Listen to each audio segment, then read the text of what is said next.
Mamoto sizningmi? Yo'q. Siz nima yiqitibsiz?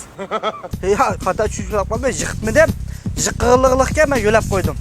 Siz yiqitmayotgan bo'lsangiz nima yo'laysiz bu motoni? Yo'q, men deyman, yerda kelayotgansam, shu men ilqi haq yiqitayotgan bo'lsam de yo'lab qo'ydim. Siz haq nima yo'lamaydi? Nima siz yo'laysiz? Men nima bilmayman. Shu sizmish motoni yiqitayotgandiki, shu siz yo'latgansiz shu. Meni yiqitayotganini ko'rdingizmi? Yo'q. Unda o'zi nimaga? Dedingiz-ku endi siz yiqitibsiz-ku. Men qachon dedim? Yiqitayotganimni ko'rdingizmi? Dedingiz-ku. Siz yiqitayotgan bo'lsangiz nima yo'laysiz buni? Haq nima yo'lamaydi? Men nima bilay? Aqlingiz behisobni bersangiz esga deb qo'ymayman. Nima deb qo'ymaysiz? Men motoni yiqitayotganingizni.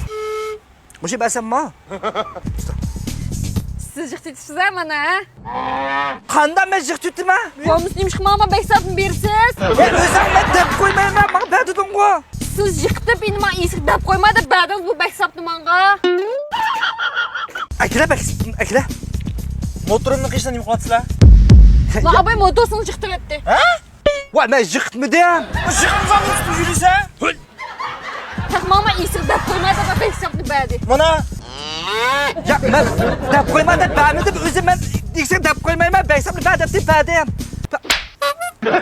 Men yiqitmadim. sen shiqimzonni nima yulaysa? Men mana joyiga mana. Motorni nima o'rnatsamda? Voy, men yiqitib. Voy, jo'q. Mana mushundaq keldi shu. Abay kelsa mushta yiqitib yulatibdi. Ey! Mama motoni. Akla bersam ya. Albatta deb qo'ygandiki. Cho'qim mashbal yiqitibdi, cho'qim. Pulusim mani.